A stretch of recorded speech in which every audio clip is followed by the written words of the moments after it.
Welcome! In front of me I have Garmin Forerunner 965 and I'm gonna show you how to check or track the amount of steps taken on this watch.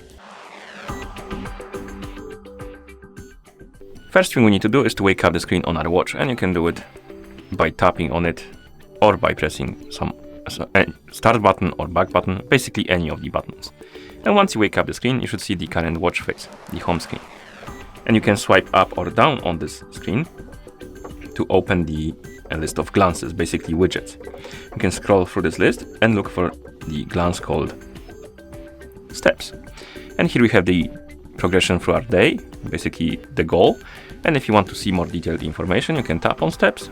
And here we have again the graph from the day, average steps taken, and distance.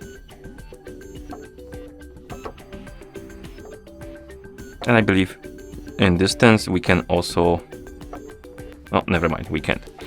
But anyway, we have some more details right here in the step glance. And if you're done, you can press the back button to go back to watch face.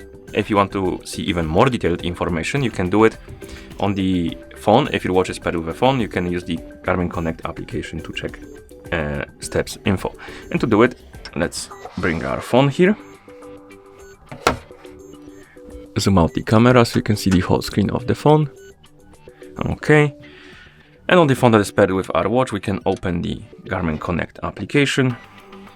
In the app, you should see the home page.